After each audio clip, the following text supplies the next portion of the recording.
day's last cigarette, remembering what she said. What she said.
treats me this way, and I wait for this terrain toes over the line. Then the unnamed feeling, it takes me away, it takes me. Lay beside me, tell me what they've done, and speak the words I wanna hear to make my demons run. The door is locked now, but it's open if you're true. If you can understand the me, then I can understand the you.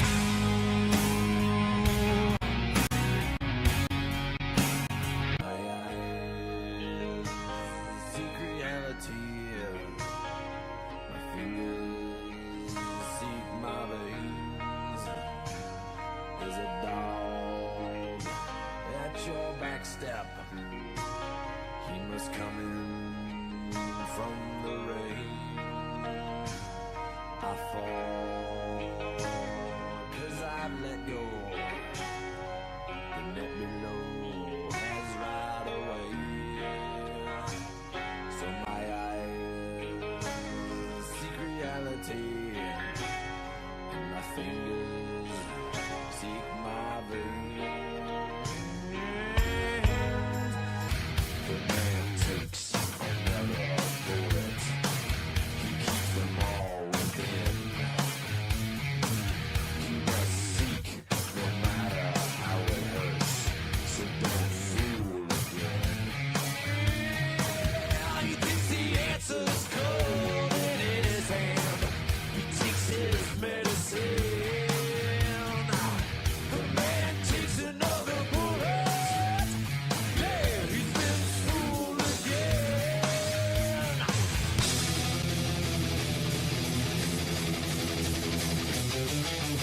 Luck runs out.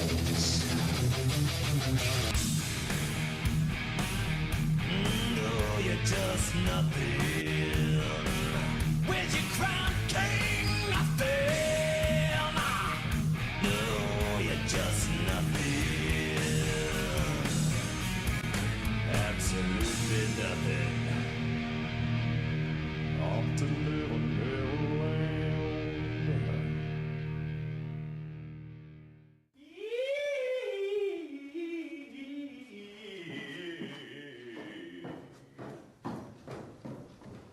This is the cloud that swallows trust. This is the black that uncovers us. This is the face that you hide from. This is the mask that comes unnoticed. All this fire in us, all this fire in us, all this fire in us, all this fire in us. L is for love, baby. O is for only you that I do. V is for loving virtually everything that you are. E is for loving almost everything that you do. R is for rape me. M is for murder me. A is for answering all of my prayers.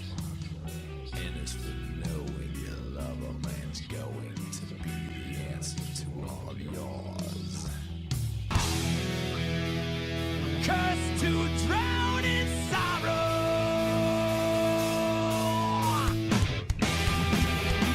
You took away tomorrow.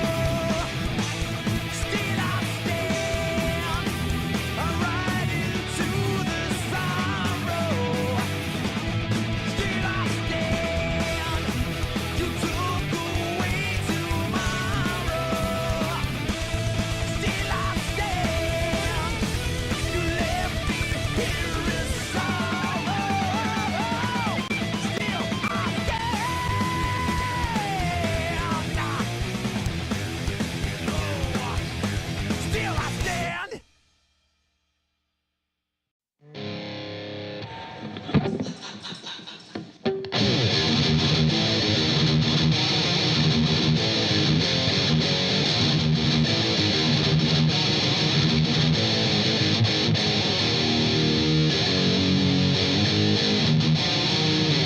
I was pretty much afraid of everything, afraid of the world, afraid of speaking, really, really shy kid. Music was a way to speak, as simple as that. I could either just journal, write poetry, write just whatever was in my head, and sit down, strum a few chords, and put that together. And that's me. That's me telling the world about me when I can't do it on my own. So music was the voice I didn't have. There was a kid in my high school, Downey High, who was in the jazz band, who was selling his guitar. He had I think it was a 69 SG with the tremolo. And he wanted to sell it. He said, "You want it?" And I said, "Yeah." "How much you want?" He said, $200. So I begged my mom and, did chores, did whatever I could. And she said, yeah. She bought me my first real guitar. And then, of course, once you got a guitar, you got to join a band. So I started hanging out with some kids at school that loved playing music. And it was a cover band called Obsession, a bunch of guys in my grade. And we'd just end up at their house after school playing. Black Sabbath was the band that just totally lit me up. So heavy, so moving. I sunk right into that. I could close my eyes and be in there. Me and a buddy growing up in school, John Zander was his name, we would try and top each other, every day. Like, hey, look what I learned. And then, oh, well, look what I got. And like, oh, damn. And I'd go back and learn something else. And then he'd go, ah. So the great, high school competition, got us to another level, which was great. And then at some point it was like, wow, the guys I'm playing with, I need to play with better players. And I was writing, I wrote some songs. They didn't like them. They just wanted to play covers. And then I kind of decided, well, I got to start playing with other people. So right then I kind of knew that I was on a quest. I wanted to get better. And some friends didn't understand that. They just, why don't you, just hang out with us? And I was on a quest to go places. I think it was my sophomore year, I went back to high school the summertime to gear up to start playing football again. And I had long hair at that point, and the coach said, "You have to get a haircut." And I said, "Yeah, but Eddie Van Halen's got long hair, and Michael Schenker's got long hair. I want to play football and have long hair. You can't do it." So right then, it was one of those forks in the road that was pretty pivotal in my life that I had no clue about. And I kind of just said, well, screw this.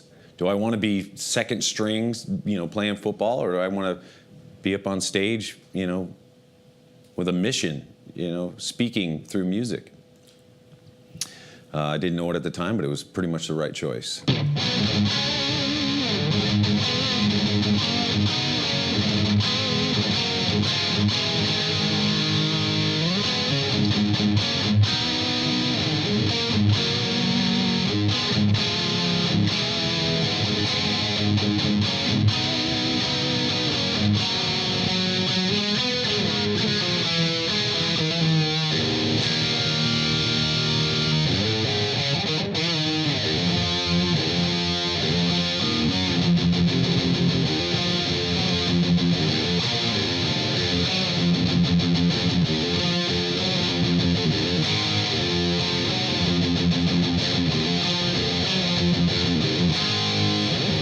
I don't think it really hit me until probably after high school, where I realized, wow, I got to start thinking about what I want to do. I'd be working at the sticker factory, cutting stock and just thinking of riffs or lyrics or something. At lunchtime, I'd be out in the car with my guitar, writing some riffs, and oh shoot, I got to get back to work. And then after work, show the riffs that I had written, and we did our first gig, and then it was kind of like, I think I want to quit my job. I want to start playing music, and there was no other option. That's kind of how it was. When I think the first time, hey, we're going to New Jersey to sign up, or one of the first things, like we're going up to San Francisco to play a show. Oh my God! And then, hey, we could sign up with this manager. He's talking about going to Europe and all this stuff. It's like, yeah, whatever. Trying to act cool, but inside I'm freaking out, flipping. Like this is happening. This is really happening. And all of us are friends and we get to do what we want. That's amazing. And every step of that way has been a little more of it. Every day we wake up, there is that reminder again that, dude, you get to do what you want to do and create. And it's sustaining you, it's sustaining your family. It's an amazing gift. So for us to keep track of that, there was certainly a time when it got out of control. The Black Album tour, out for a long time. I mean, that was the album. There was multiple divorces, lots of egos, swollen to, no one was right-sized anymore. Everyone was bigger than they should have been. But at the end of the day, when you look at this career is bizarre. People saying they respect you for your music, but then the validation that you get out there, it's unreal. It's like a fantasy. It's like these people think you're something more than you really are. So you got to stay grounded. It's like, God, I'm human, So something comes back again and knocks you back down and to reality, And you realize that I have a gift of playing music. That's what I got.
I grew up listening to guitar players. Mostly, I loved rhythm guitar players. Obviously, Tone Iommi is a big influence on most metal guitar players, and obviously the riffs, the single note riffs, and they sounded fat. When you analyze the sound, it's not really fat sounding. It's got an edge to it that cuts. So for me, getting that at first, like on the first albums, then it grew more into a depth. I wanted to play drums on guitar pretty much. So I wanted a really percussive sound. So one that really reacts quickly and is punchy, but also if you hang on a chord, it's going to fill the room. And I wanted a Les Paul shape that was a little lighter, a little more roadworthy. This has a little cutout for me. I like to wear my guitars pretty low. This is got a little more sharpness to it. I can get up a little higher, even though you don't want to hear me solo. I've tested probably, I think we went through about 30 different kinds of poles, different kinds of windings, different kinds of metals. Wanted the traditional look, but also have an active pickup. So combining passive and active together, smooth distortion, but with some aggressive mids, and that some of the passive pickups have, they're a little more focused in the mids and they're pushy, which I like.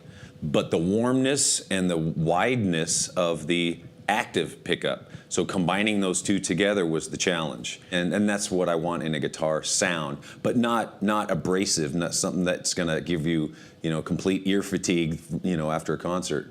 I think being on stage is a different hat. It's a different mindset. It's a different space. It's, to me, time stops. There's no pain. It's like, when artists talk about being in the zone, that is the zone. I can get in that zone even here, just sitting playing and forget you guys are here. Somehow the world goes away. Whether that's good or bad, it's difficult to come out of sometimes. But, that's the curse of it. But the blessing is there is that focus and there is that sense of purpose, sense of being, sense of communication, sense of creation. That's a reason. That's a reason I'm here. There's times when I I haven't played for a couple weeks, and my wife will say, God, you're grumpy. Go play guitar. It's like, oh yeah. And I'll go and I'll play, and then, oh, I feel better now. It's just what it is. It's a part of me. It's like I gotta have it, you know? It's my coffee in the morning too. And it's my chill in the evening. The music just makes us do things that we normally wouldn't do. I mean, I'm not gonna be jumping around here, you know, screaming in people's faces, you know, by the power of some riff coming out of this amp, you know? It's just kind of unfriendly, really. It's rude. Downright rude, but that's what we get to do on stage. We get to express the music out of every pore, out of every part of us.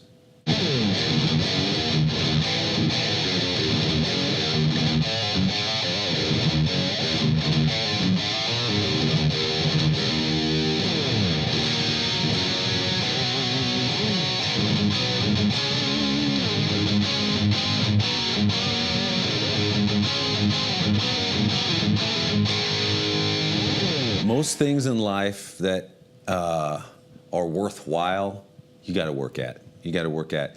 You get out what you put in. As simple as that. That's a kind of a universal law. So yeah, it's not pick up the guitar and go ha ha, which I've done, you know, in front of the mirror lots. You know, hey, I'm really good, and you got to have that attitude too. But it does take work. It does take you know, some dedication. You know. But if you love doing it, it's not as hard as it could be if you're doing something that's you're not as interested in. There's nothing more inspirational than me plugging in to an amp that's dialed to my sound and turning it up. There's just nothing more inspirational. I could write 20 riffs just like that if it's passing through me, you know. There's just stuff coming through. I do believe that, you know, to keep what you got to give it away. And so to show up, you know, doing benefit type things, helping others with the gift that we have. You know, we've got all we need. We've got more than enough that we need. So to give back, for sure. You know, Little Kids Rock is something that I'm involved with. Just played a gig down south and raised $250,000. This is unbelievable. Bringing instruments into public schools where music programs are cut. I think if there's a kid out there that's got that gift or just needs a little something, whatever it may be, you know, if it's that $5 guitar at the swap meet that shows up for somebody else somewhere else, and I've helped with that, it's a good feeling. That's a better feeling than most of the other feelings on this planet.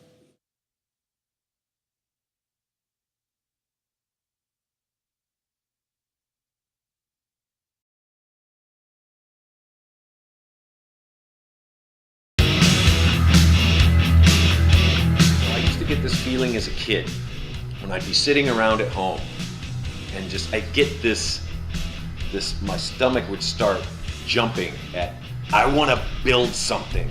It's always an escape, and it's a way for me to get really microscopic, you know.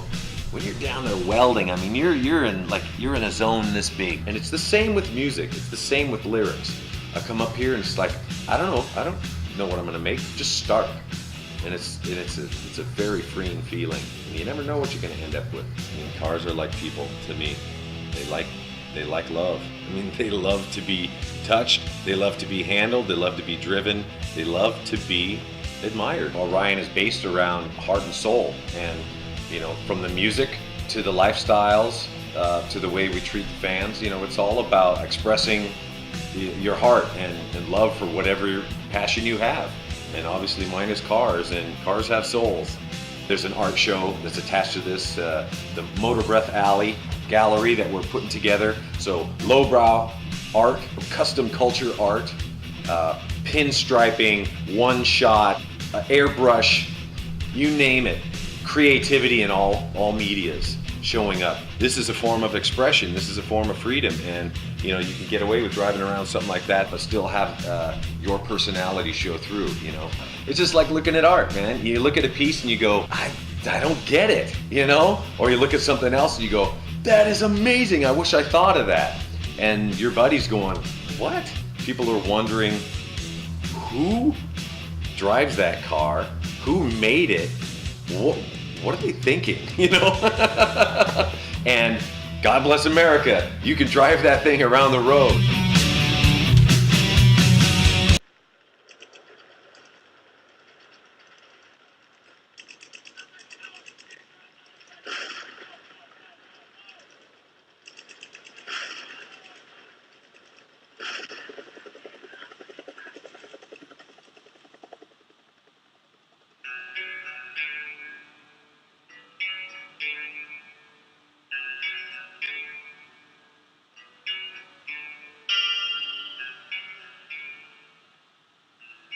My reality of my childhood was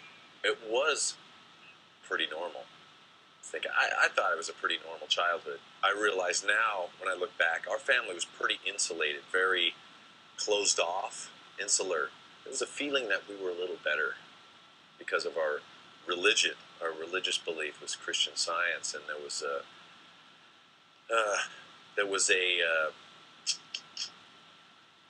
the concept of Christian Science is you're using all of the God's power to heal you. You don't believe in doctors. You don't believe in dentists. Even you don't believe in anything around health class or anything physical like that. You're learning every subject in the classroom, and okay, get out your health books, and I would have to leave. My reality was that, when you're standing in the hallway, you're in trouble, and teachers are looking at you funny, and you're getting the bad vibes from people. And I'm out here because my parents told me a little speech to say about our religion and why, and I didn't believe it. I didn't believe it or understand it. So when people would say, oh, this and that, and we believe this, and my dad would kind of roll his eyes and say, no, we don't believe in that. And when he would read from the Bible, he'd get teary-eyed, and it would be so emotional. And I would wonder why I don't get any of that. What's wrong with me? Am I supposed to be like him? Well, I wanted to learn about all things, and I wasn't really allowed to do that. Well, I think the wound was that I'm different than everybody else, and no one will ever understand what I'm thinking. And so that's one of those things that obviously have shown up in some lyrics. Dear mother, dear father, what is this hell you put me through? Believer, deceiver, day in, day out, live my life through you. Pushed onto me what's wrong or right, hidden from this thing that they call life. My other belief about my family is that it fell apart, it disintegrated, and I knew nothing about it. I didn't know it was happening, and I wasn't the man. I wasn't taught to step up and take control of the family and say, hey, wow, this is going on.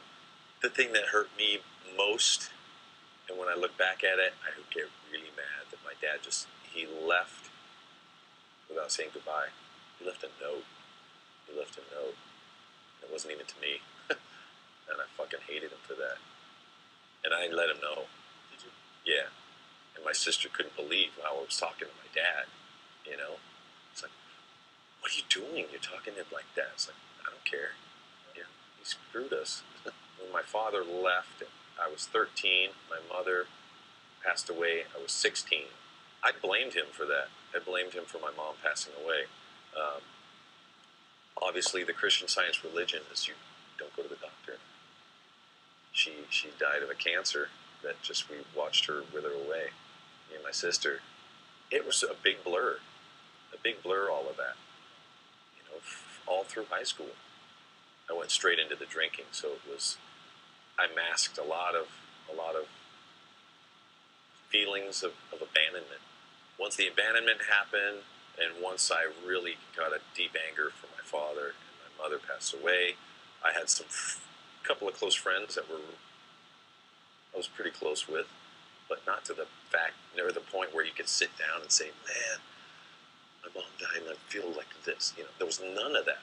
There was no funeral. There was no grieving part. That's another part of the religion that it didn't do well for me. I see faith in your eyes. Never you hear the discouraging lies. I hear faith in your cries. Broken is the promise. Betrayal, the healing hand held back by the deepened nail. follow the God that failed. It feels so weird saying this, but I really tried to get close with him again, get back together, and I bought him a house so I could go visit him. It's like, why did I do that? Why? You know, am I supposed to do that? You know, rockers, when they get money, they buy their parent the house they wanted. Yeah, we'd go hunting together, we'd do some things together, but it was never close. It was extremely surfacey, very surfacey. And I think I asked him one time, you know, why do you think Mom died? And he kind of jumped around the subject a bit. I told him what I thought. I thought she died because you left. She didn't know what to do. She didn't know you were the breadwinner. And she didn't know how to work. She didn't know how to do anything. I mean, she was an artist. She could go and paint and do stuff like that, but to sustain your family on just that stuff. It didn't end great with my dad. He was sick. He had cancer as well. And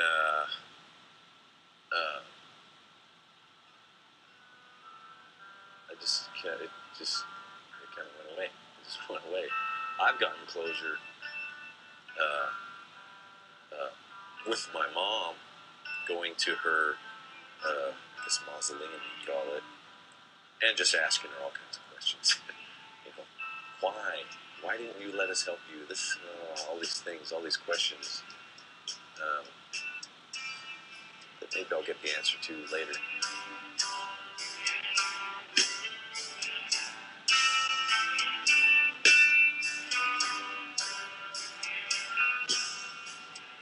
I certainly started to close off the world and get very, very deep into music and let my feelings out through music. I would hear songs and understand that they're talking to me, they're communicating with me, they understand me, and that was where I started to connect to music deeply. My family fell apart, so I created my own family with the band, and then Cliff goes, and that was another extremely tough time. Early Saturday morning, September 27th, 1986, on the road near Union Sweet, Cliff Burton died. He was 24 years old. He just got thrown out the window and boom, the bus landed on him, and basically, by all accounts, he never woke up. Drinkers we were. We went back to the hotel, just drank. I remember at 4 o'clock in the morning, I could hear James down on the street, drunk, screaming, Cliff, where are you? And when I heard that, I just broke into tears, you know. Within hours, news of Cliff's death reached the town. I would say that Cliff passing didn't. Well, yes, it really reopened that whole wound of abandonment of anyone I'm kind of gonna get close to. You're just gonna leave, and it's better maybe to not put your heart out there. I see how I gathered up some of those tools and used them later on to, you know, the mighty Hetfield speaks or something, you know, stand back, don't get close, you know, I'm a rock, I'm immovable, you know, I've got no emotion, and that was an easy way to not get close to anybody. And yeah, I still struggle with that, you know, wanting to just stop the world. Okay, you get there, you know, the total control aspect of it. On stage was an easy persona to put on. It's a jacket that I could wear easily because of my past wounds. And I could get up there and play the victim and you know, back off, get away from me. And but when I took that off, it was still there. There's an integrity to part of that I believe, but most of it is the shield. It's the shield to keep people back. I'll die if I let go. Control is love. Love is control. I will only let you breathe my air that you receive. Then we'll see if I let you love me. Kill. Kill! Kill! Kill! I try to write about something and it morphs into this other thing. And that is the gift part that I believe. It's allowing me to get the stuff out that's still sitting in there. It's no good to you until you discover it yourself, you know? So sitting there, soapboxy, writing lyrics about, okay, your dad left and now do this for yourself and blah, blah, blah. No one's going to relate to that. They're going to want to relate to the struggle and know that there's someone out there helping speak about this. Wounds are good fodder for lyrics, man. They're a great thing to write about, and it's your story. You know, I'm getting to write my story, and people listening to it. What do you think the most personal track is to you? Unforgiven. With time, the child draws in. This whipping boy done wrong, deprived of all his thoughts. The young man struggles on and on, you know.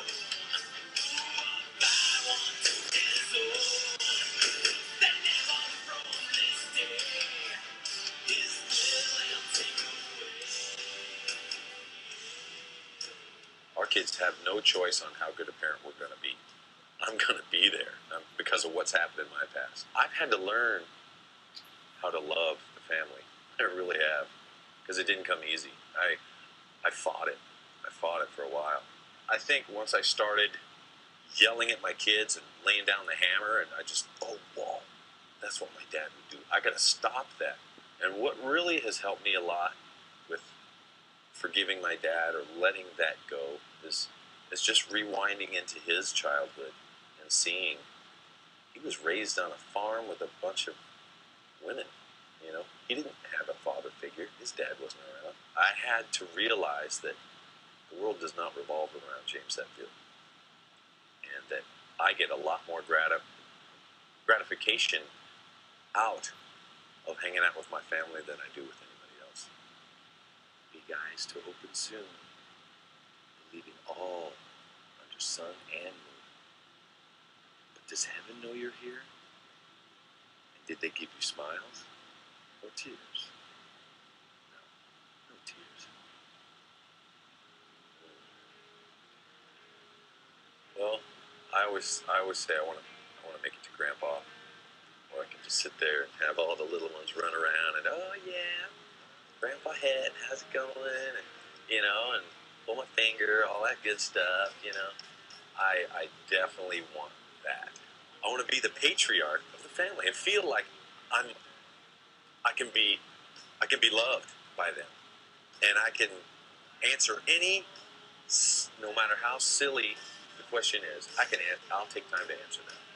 That's what I love to do to my kids, grandkids, great grandkids. Who knows? That's the love part of this world, and I want to see more of that.